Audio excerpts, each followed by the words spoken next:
by 2035 against a 2005 baseline, and raise non-fossil electricity capacity to 60% by 2035. Analysts have called it underwhelming. But here is the thing. India already hit its previous non-fossil capacity target of 50% by 2030, ahead of schedule. The official targets may be conservative, but the reality could move considerably faster. Number 7. UK flood insurance was designed to protect the vulnerable. It is benefiting the wealthy. This is relevant to £50 million turnover organisations in the UK. Flood risk is becoming a systemic financial risk. 430,000 households could become climate mortgage prisoners by mid-century, with property values falling more than 20% in high-risk areas. Flood, RE, the UK's state-backed flood insurer of last resort, was created to help exposed homeowners access cover. Instead, due to a legal quirk tied to a 1991 council tax valuations, subsidies are flowing from poorer communities in the north to some of the wealthiest in Britain in the southern boroughs. The programme's own CEO said this isn't the group of people we were supposed to be helping, with banks beginning to pull back from high flood risk properties. This is not just an insurance story, it is a balance sheet story for any organisation with a UK large property portfolio. Number 6. New York governor proposes weakening the state's landmark climate law, relevant to £50 million turnover organisations with the US presence. Regulatory timelines on carbon targets are shifting. Build your strategy around your cost-based non-compliance calendars. Governor Kathy Hochul has proposed pushing New York's 40% emission reduction target back from 2030 to 2040. The drivers, rising energy costs from data center demand and the Iran war. This is from one of the most strongly democratic states in the US, one that has positioned itself as a counterweight to federal climate rollbacks. If New York is slowing down, the message for business is clear. Do not anchor your decarbonisation strategy to political cycles. Anchor it to your cost base. Number 5. Arctic sea ice ties its all-time record winter low. Relevant to all sectors. Arctic sea ice is reshaping global shipping routes, supply chain geography, and geopolitical risk in ways that will reach every boardroom. Arctic winter sea ice has tied last year's record low, itself the lowest since satellite records began in 1979. The ice peaked at 14.3 million square kilometres, representing a cumulative loss of 2.3 million square kilometres, compared to 1979. That is an area the size of Saudi Arabia gone. 2 consecutive record lows is not a blip. This is a structural change in the world's fastest growing region, driving everything from new shipping routes to military positioning in the Arctic. Number 4. By 2050, heat deaths will fall 10 times harder on poor countries than rich ones. This is relevant to food and beverage organisations with global supply chains. Heat mortality risk in key agricultural regions across the global south is a direct supply chain risk that belongs in your risk register.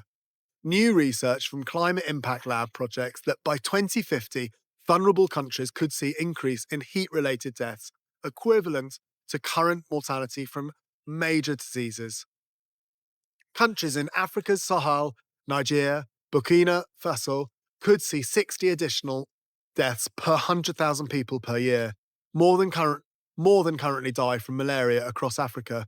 Meanwhile, global average warming accelerated to 0.35 degrees Celsius per year from 2015 to 2025, faster than any previous record.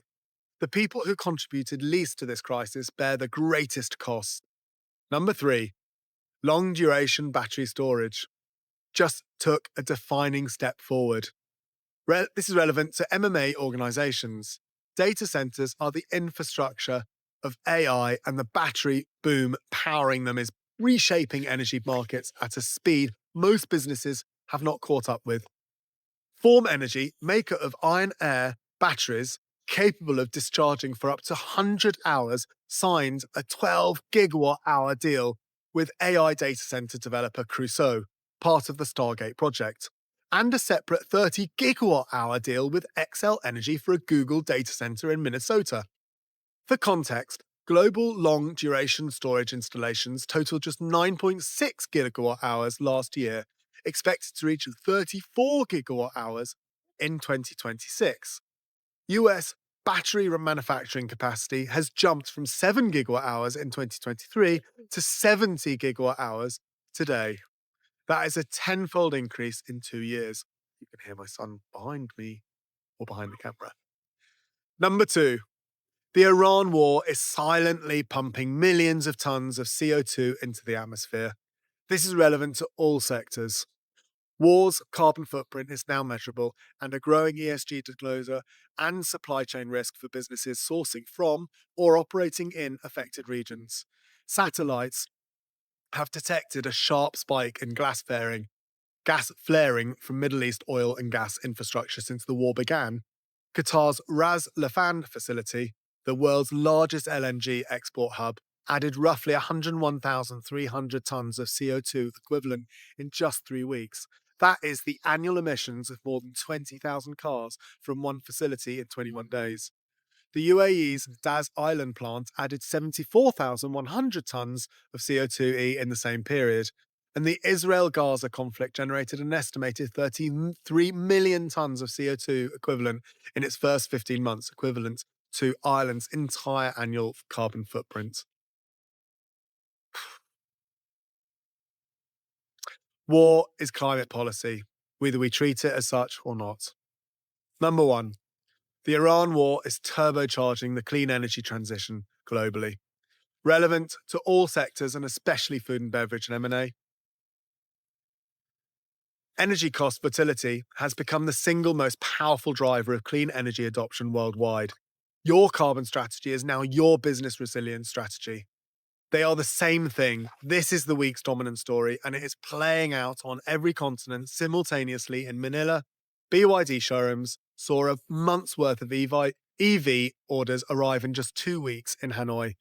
VinFast customers' visits quadrupled, and 250 EVs sold in 3 weeks, double their average weekly rate. In San Francisco, a used EV dealership reports record demand as petrol hits $6.81 a gallon. In Germany, solar sales doubled in a single month as heating oil prices rose 21% in India.